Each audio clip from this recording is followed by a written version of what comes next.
Jesus é Miguel? Bom, esse vídeo é uma parte 3, então eu recomendo você também assistir as outras partes que já estão aqui no perfil. Porque se o seu argumento ou seu questionamento não foi respondido nesse vídeo, provavelmente ele já foi respondido em algum dos outros dois. Um dos textos mais usados para rebater essa crença de que Jesus é Miguel é o que está escrito lá em Judas 1:9. Mas é curioso que o texto mais usado, na verdade, é um dos que mais provam que de fato Jesus é Miguel. Vamos ler o que está escrito em Judas 1:9 para relembrar o que está escrito lá. Contudo, o arcanjo Miguel, quando contendia com o diabo e disputava a respeito do corpo de Moisés, não se atreveu a proferir juízo infamatório contra ele. Pelo contrário, disse: o Senhor te repreenda. Muitas pessoas usam esse texto argumentando da seguinte maneira: se Miguel é Jesus, então não teria para quê, nem por que ele não repreender de maneira direta a Satanás, né? Por que ele pediu a Deus que fizesse isso? E como eu já disse, nós já temos vídeos aqui explicando esse texto de Judas, é o que está na parte 2, então, por favor, assista também. Mas aqui nesse vídeo nós vamos trazer novas informações a respeito desse assunto.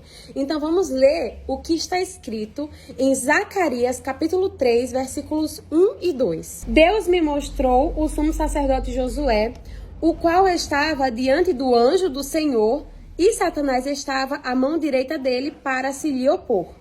Mas o Senhor disse a Satanás: o Senhor te repreende, ó Satanás. Sim, o Senhor que escolheu a Jerusalém te repreende. Veja que no versículo 1, Jesus é chamado de anjo do Senhor. E no versículo 2, ele é chamado de Senhor mesmo. Mas mesmo sendo Senhor, ele pede a outro Senhor, que é o Senhor Deus, que repreenda Satanás. Ele não faz isso diretamente também em Zacarias. E o texto é praticamente igual ao que está escrito em Judas 1:9. A palavra Senhor, no texto que nós acabamos de ler aqui, tanto no que se refere a Jesus quanto no que se refere ao Deus Pai, é o tetragrama hebraico YHWH, que é o nome sagrado de Deus, Yahvé, Javé, ou a sua forma mais aportuguesada, Jeová. Um detalhe que é importante nós observarmos é que no versículo 1,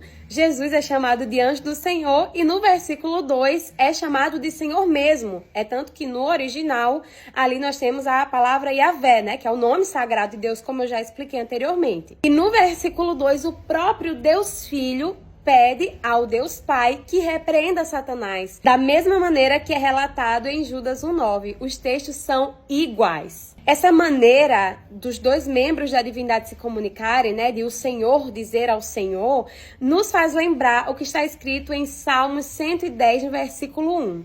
Disse o Senhor ao meu Senhor: assenta-te à minha direita, até que eu ponha os teus inimigos debaixo dos teus pés. Perceba que, da mesma maneira que em Zacarias e em Judas, o Deus Filho pede ao Deus Pai para repreender Satanás, e em Salmos, o Deus Pai pede que o Deus Filho se assente à sua direita. E em ambos os textos é usada a mesma maneira de se expressar: o Senhor disse ao Senhor.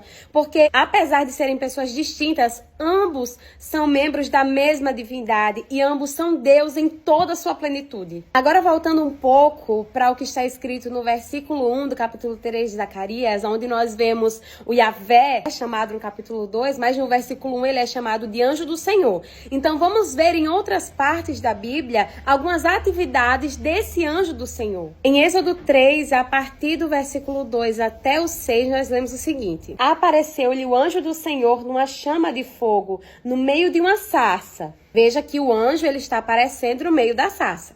Moisés olhou e eis que a sarça ardia no fogo e a sarça não se consumia. Então disse consigo mesmo: irei para lá e verei essa grande maravilha. Por que a sarça não se queima? Vendo o Senhor que ele se voltava para ver, Deus, no meio da sarça, o chamou e disse: Moisés, Moisés. Ele respondeu: eis-me aqui. Deus continuou: não te chegues para cá. Tira as sandálias dos teus pés, porque o lugar em que estás é terra santa. Disse mais: eu sou o Deus de teu pai, o Deus de Abraão, o Deus de Isaque e o Deus de Jacó. Moisés escondeu o rosto porque temeu olhar para Deus. Observe que o versículo 2 do texto que nós acabamos de ler diz que quem aparece para Moisés é o anjo do Senhor. Já no versículo 4, diz que quem estava ali era o próprio Deus. No versículo 5 diz que Deus continua falando com Moisés, ou seja, era ele que estava falando com Moisés, era ele que estava no meio da sarça. E no versículo 6, para fechar, ele deixa bem claro qual é o Deus que ele é, o Deus de Abraão, de Isaque e de Jacó. Era o próprio Deus Yahvé que estava ali falando com Moisés na sarça ardente. E mesmo assim, ele foi chamado de anjo do Senhor. Vamos ver agora o que está escrito em Gênesis 22, 15 e 16. Então do céu bradou pela segunda vez o anjo do Senhor a Abraão e disse: jurei por mim mesmo, diz o Senhor, porquanto fizeste isso e não me negaste o teu único filho. No versículo 15, nós vemos que o anjo do Senhor brada do céu. E esse mesmo anjo segue dizendo no versículo 16 que jurou por ele mesmo, né? Diz, jurei por mim mesmo. E diz que Abraão não negou a ele, ao anjo do Senhor, o seu próprio filho. E quem foi que pediu como prova da fé de Abraão o seu próprio filho? Foi Deus. Mas esse mesmo Deus é chamado aqui mais uma vez de anjo do Senhor. Além desses textos que nós acabamos de ler, nós podemos constatar em várias outras partes da palavra de Deus a existência do trocadilho com o nome de Jesus. Ora ele é chamado de Deus, ora é chamado de Senhor e ora é chamado de anjo do Senhor. Nesse momento, é muito importante fazer um esclarecimento a respeito do significado da palavra anjo. Muitas pessoas interpretam ela de maneira equivocada. Na verdade, nas línguas originais da Bíblia, anjo significa simplesmente mensageiro.